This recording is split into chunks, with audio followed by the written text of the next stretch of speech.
Hello guys, welcome. So today we are going to be talking about contrast and what it means, how it's used, and we're going to get into all of that. So what is the meaning of contrast, or when we say contrast, what do we mean? Contrast is I would like to say a difference,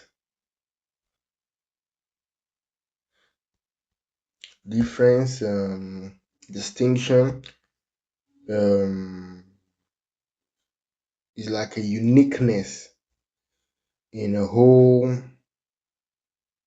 picture for things to stand out. And why do we need contrast in painting? Is mainly for clarification, or let's say clarity. It's mainly for clarification, so we can pinpoint or see the different items in our painting. And I have some examples for you here. This is a painting I made for background and animation I created. This is the animation I did. It's a GIF, and you can see the background. I used contrast also. You can see the trees stand out. You can see the leaves, the flowers, they all stood out. And the background, as it goes back, especially at this point, you can see how the details disappear, but coming outward in this direction, the details become strong. Clarity, you can differentiate this, you can differentiate the items in the image. So that is something we talk about when we say contrast. Now we get contrast through different things, different properties in our painting, and I talked about this in our last video. Number one, we get contrast through value, and value is just the lightness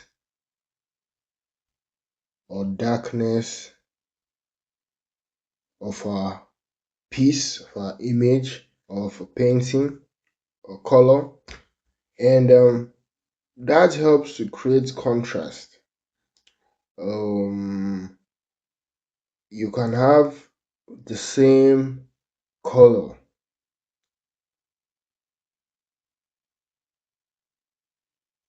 especially if you look at the color wheel. Colors close to each other in the color wheel hardly get enough contrast.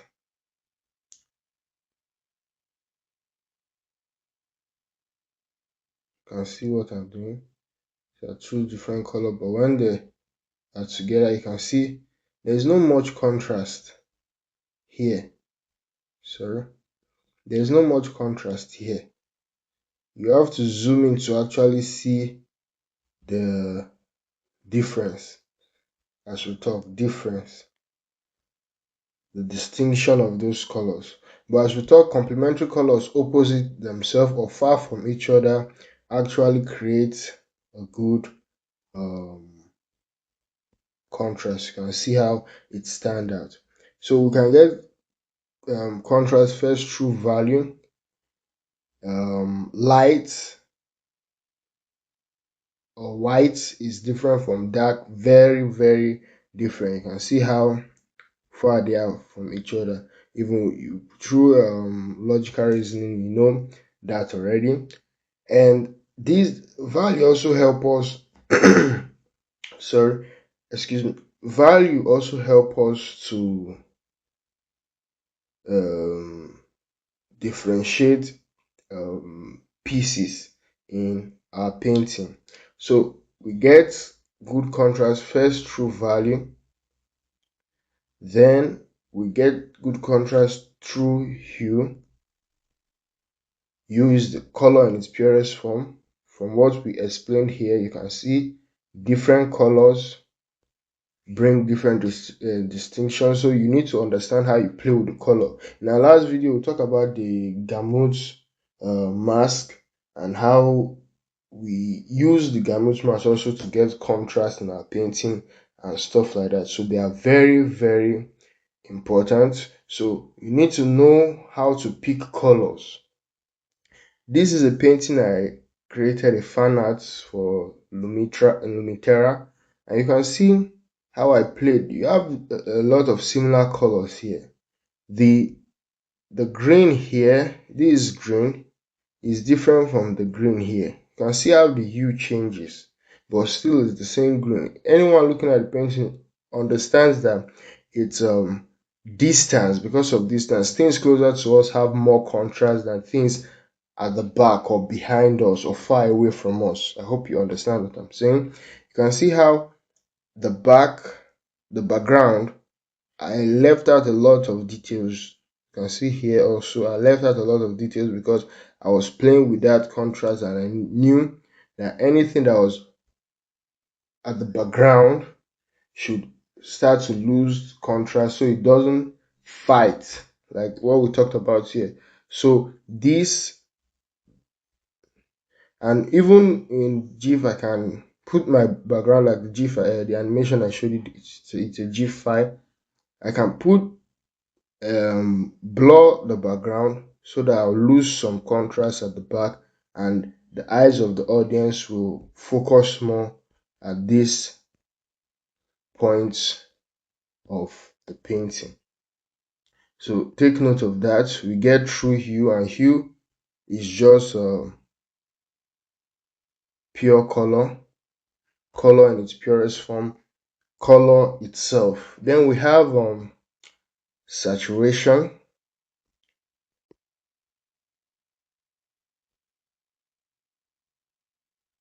Saturation also helps us. Saturation is intensity of a given color. For example, when I was making this painting, you can see these two colors are very close. They are very close, but the intensity of this is stronger than this. So know how to play with intensity.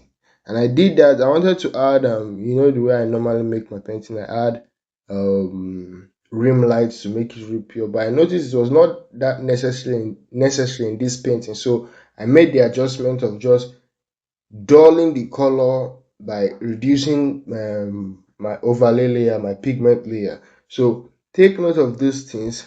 When I added the rim light, I noticed it was fighting with the painting, and it was kind of dulling the whole idea I had for the painting. You can check the shots if you want to see the time lapse of this painting. So I noticed it was dulling it a little bit, so I made that change, and I really love the way it came out. So know how to play with the saturation, the intensity of a given color. It's the yellow here is stronger than the yellow here. At this point, I use it's looking orange because of overlay on multiply. So you can see the difference. Know how to play with those things to create clarity in your painting. So it's very important and to help you in your painting. Look at this orange. I remember when I was painting this, when I made the first painting, the orange were not the contrast was not high enough, so it was not showing that much. So I decided, okay, I'll come over on top of the painting and make this the orange. You can see that there is no clear outline because I painted over my sketch, and I did that, and I noticed it really worked well. So keep these things in mind to create paintings that are actually clear, that the figures, the elements, the things, items in your painting are well organized. That's composition and clear contrast. So take note of that. Also, we can get contrast. Don't forget about this, not just through these properties, this intensity of color, not just through these three. We can also get contrast through edge, especially if you are making painting. We can get contrast through texture. That is what I talked about. So you can see, and this if we zoom really in into the paint, you can see these are just marks I make, but you have to really know what you are doing to play with these things. We'll talk about it in other videos. I'll show you how I paint backgrounds, and I paint background in different style. But these I made, you can see they are just marks, but they are placed strategically, intelligently, with composition in mind, with techniques, edge, and contrast, all these things in mind, to create this smooth looking painting. So take note of all these things. Edge, you can see the edge of this rock shows pretty, is really neat, it's really clean.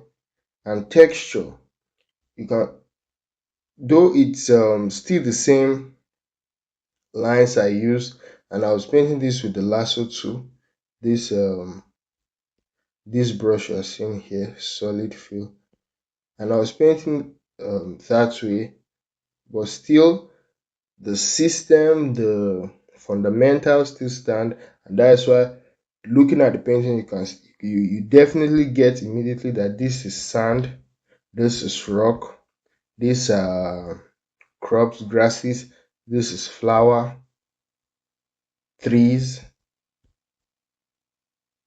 and then you go in and see how the wind atmosphere blurs out a lot of things. So take note of these little things. They really help in creating a perfect, a clear painting. So I hope you gained something from this one. Thank you guys for watching, and I'll see you in the next video. Thank you.